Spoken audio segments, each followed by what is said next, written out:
if you really believe that Deng's reforms led to capitalism, then China was never socialist. All right, this is pretty interesting.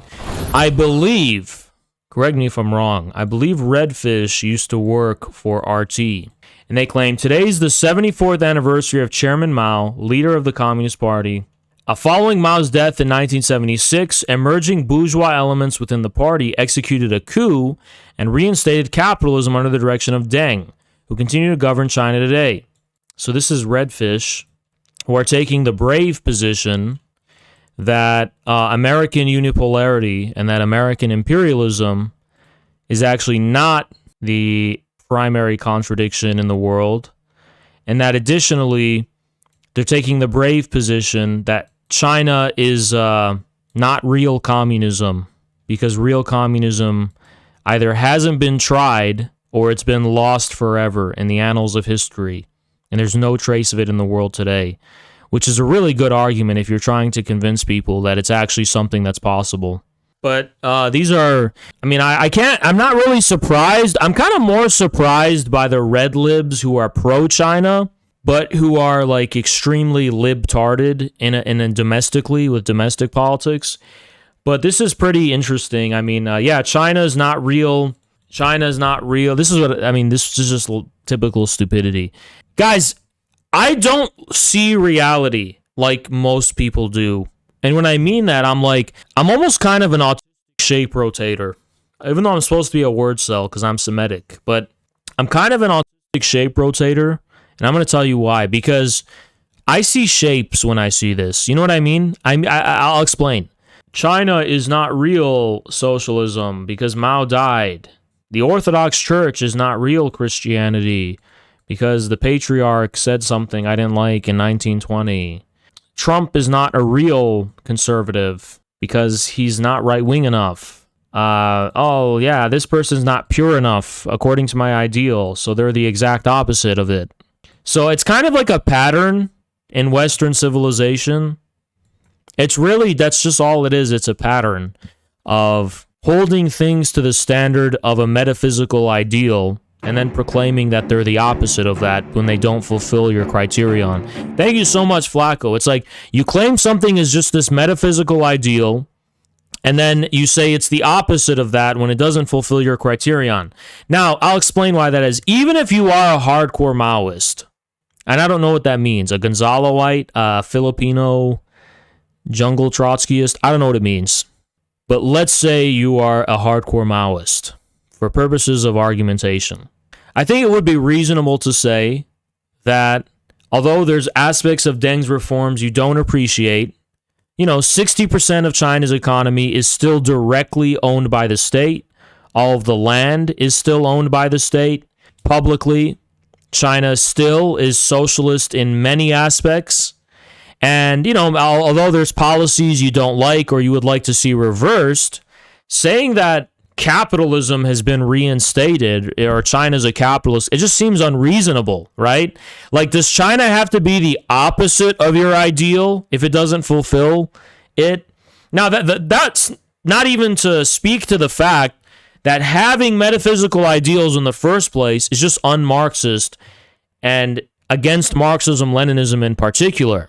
Because if you want to be technical, why don't you just agree with Trotsky that because Stalin implemented socialism in one country, he violated true communism? Or why not just agree with the Social Democrats, according to whom the fact that Russia tried to skip capitalism meant that it was not true Marxism, because Marxism has capitalism come first and then socialism. It's just an endless human centipede of metaphysics that you get when you lack the dialectical outlook, because dialectics is not concerned with ideals. Dialectics doesn't believe in the existence of ideals, right? Perfect forms in reality. So it has no explanatory value when you try to hold reality to a metaphysical standard. If the nature of socialism in China has transformed, it is incumbent upon you to understand how it's transformed. And if you're going to call China capitalist, capitalism as a term loses all meaning from a practical or even just explanatory perspective. I mean, if China is capitalist, America is capitalist, China is capitalist, so what does capitalism really mean? What does it mean to not be capitalist? To just have these same policies that Mao had? It has no explanatory value at that point. What, everyone should just join your special cult and your special party, or we should just assume that the only reality of anti-capitalism is an extremely marginal and fringe phenomena in the world? I straight up don't think that's very persuasive as far as the Marxist argument that capitalism was being undone by the force of its own contradictions.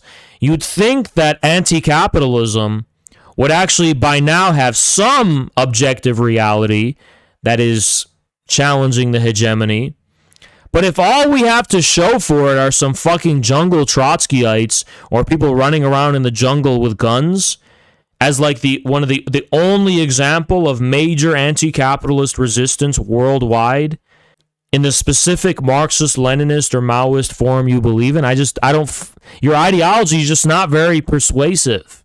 What, all the Chinese people are wrong and you're right? I mean, I know these are typical arguments people make, but I also don't think it's meaningful to say capitalism was restored in China because it doesn't betray any detailed analysis of Deng Xiaoping's reforms. Calling them capitalist is just lazy. You're just basically looking at a bunch of restrictions he lifted and assuming that means capitalism is what took the place of those restrictions. But if that's what you believe, if you believe capitalism has to be kept at bay through restrictions, you don't believe that Chinese socialism has ever acquired an objective character as a cycle of the mode of production. Now, what do I mean by that? It's like, if the only thing keeping capitalism at bay in China is a few regulations and government restrictions, then socialism actually never took root objectively as an economy. It was just a subjective government policy enforced at gunpoint, not an actual qualitative mode of production. You know what I mean? So it's like, if you really believe that Deng's reforms led to capitalism, then China was never socialist, right? Because Deng Xiaoping didn't enforce some capitalistic system. He didn't engage in some kind of equivalent of the English enclosures where he forcibly pauperized people in order to steal their resources as a form of capital to begin with capital accumulation. All he did was lift restrictions. That's all he did, and allowed people to do things they previously weren't allowed to do. So if that is all that's going to lead to the restoration of capitalism, then clearly socialism never existed in China because it was just government policy enforced at gunpoint.